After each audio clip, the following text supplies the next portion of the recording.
Cywain is celebrating 5 years of helping food and drink businesses in Wales to grow. Funded by the Welsh Government, we've helped over 1,100 businesses to achieve their growth ambitions. These small businesses represent a combined annual turnover of £650 million and are hugely important to the Welsh economy. We have supported 503 business startups and have provided 1,300 training days for over 975 participants.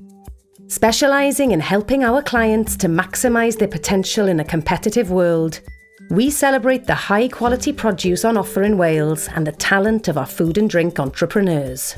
Cywain has enabled our clients to develop their brands and bring world-class products to new markets both here in the UK and internationally.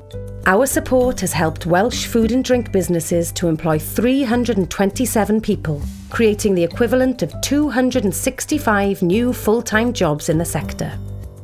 Collaboration is key to driving growth, and the Food and Drink Wales seafood, honey and fine food clusters play a key role in bringing like-minded businesses together to share knowledge, increase productivity and stimulate new business.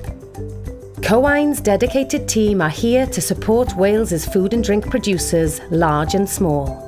Our goal is to continue to drive innovation, growth and sustainability within the industry and strengthen Wales's reputation for producing high-quality food and drink.